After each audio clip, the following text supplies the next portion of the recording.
नमस्कार, जय हिंद। आप सभी का स्वागत है। चालू किया जाए एक पिंच ऑफ पॉजिटिविटी के साथ। कहा जाता है यथार्थ परिपूर्णता अपरिपूर्ण भवतु। और इसका मतलब है आप परफेक्शन मत ढूंढिए, परफेक्शन भी इम्परफेक्ट ही होता है। उसको बताने वाला कौन है यह भी नहीं पता है। जब आप उस परफेक्शन को पा भी जाएंगे फिर भी लगेगा कि कुछ अभी भी बाकी है।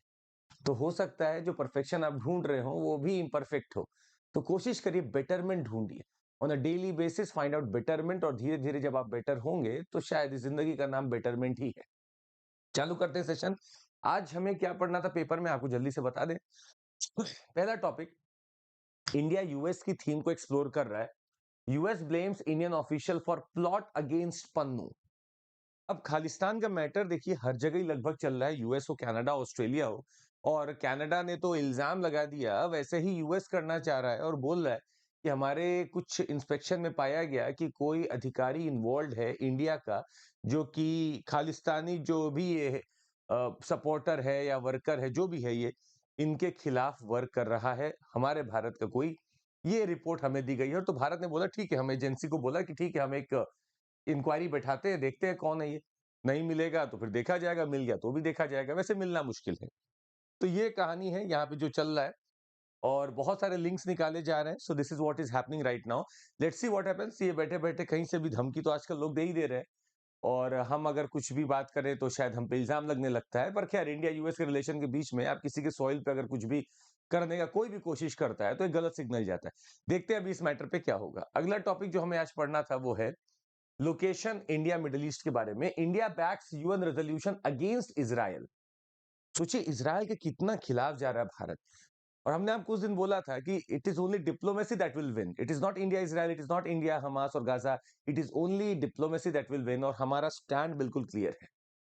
इजराइल के खिलाफ एक रेजोल्यूशन जारी हुआ कि वो जो गोलान हाइट्स है सीरिया के बॉर्डर पे, उसको वो ऑक्यूपाई किया हुआ है, छोड़ नहीं रहा है। तो यही रेजोल्यूशन को हमने सपोर्ट किया और इजराइल के हम खिलाफ गए। बल्कि देखा जाए तो कुछ देश हैं जो एब्सटेन किए, कुछ लोग इसके विरोध में भी थे, पर कुछ लोग एब्सटेन भी किए। पर भारत ने इसका सपोर्ट किया कि हाँ, इजराइल को खाली कर देना चाहिए गोलान हाइट्स, जो इलीगली पकड़ा हुआ है। तीसरा सिक्योरिटी इशू का एक अच्छी खबर है कि सेंटर और मणिपुर का एक जो बैंड मीती इंसर्जेंट बॉडी है, उसने एक डील साइन किया, पीस डील साइन किया और मेन स्ट्रीम में आने को तैयार है। तो एक बढ़िया चीज है, एक बढ़िया शुरुआत है कि कहीं मणिपुर में जो बहुत सारे इंसर्जेंट ग्रुप्स अभी फिलहाल हमें नजर में आने लगे थे, वो धीरे धीरे अब सबसाइड होंगे और कहीं ना कहीं मेन स्ट्रीम में आ जाएंगे। अगला जो टॉपिक पढ़ना था, अच्छा टॉपिक है, क्लाइमेट चेंज का है।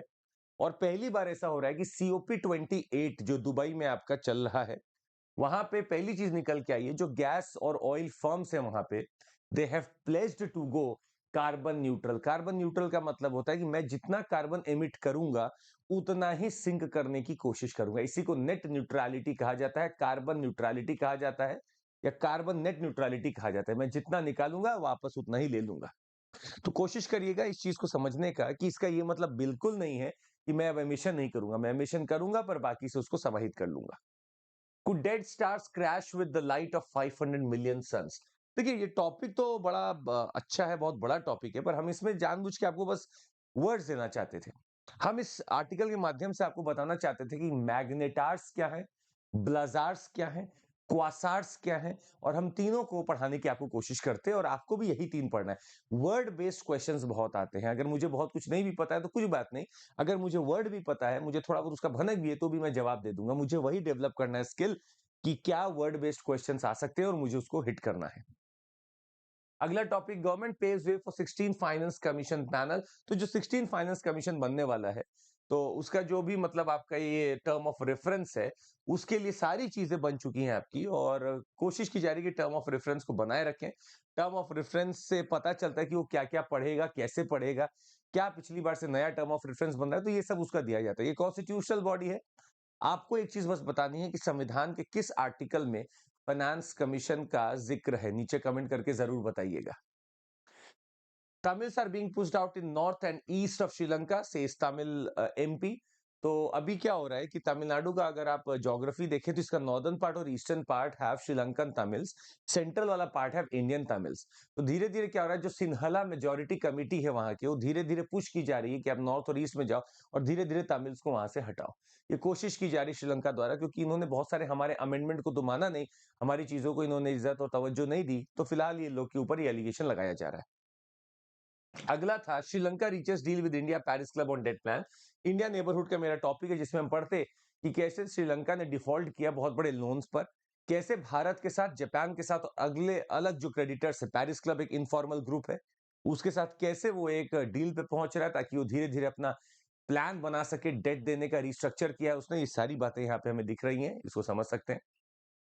India's G20 presidency and the dawn of new multilateralism. So this is an idea. This is an idea where we actually have a very important segment कि G20 की उपलब्धियां क्या रही हैं। पहली उपलब्धि तो सबसे बड़ी यही रही है कि हमने मल्टीलैटरलिज्म के द्वार खोल दिए।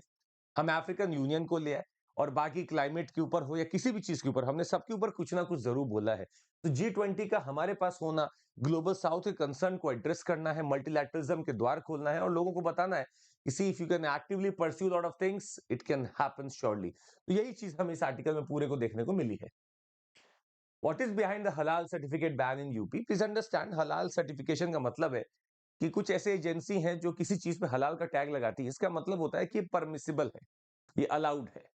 तो अब अलाउड वाला कैटेगरी अभी तक बस एक सेगमेंट फूड मतलब मीट पे होता था, अब धीरे धीरे फूड प्रोडक्ट्स पे जाने लगा और कॉस्मेटिक्स पे भी जाने लगा। अब हालांकि हमारे food standards safety authority of India ने कोई ऐसा सर्टिफिकेशन की बात नहीं की, ये एक लौता ऐसा एजेंसी जो सर्टिफाई कर सकता है, पर हलाल को एक अलग से रखा गया। एक्चुअली ये एक लोगों को मन में दिलासा देने के लिए कि आप इसको यूज कर सकते हो, इट इज परमिसिबल एक धर्म के मुताबिक।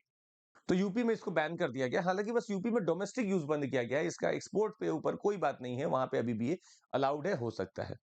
So this was all about today, जो हमें पढ़ना था। ऐसे ही आप यूपीएससी अनस्टॉपेबल्स चैनल पे आइए, इसको देखेंगे अच्छे से विस्तृत रूप से चेक किया जाएगा वहां पे। और फॉलो करिएगा टेलीग्राम भी, चंद्रमौली SIR, और आप जुड़ सकते हैं हमारे साथ और बहुत चीजें आप वहां पढ़ सकते हैं। That would be all from my side. Thank you so much, take care, Jai Hind. और आपको बता दें, निरंतरता ही सफलता की कुंजी है, जो निरंतर है वही सफल है। जय हिंद।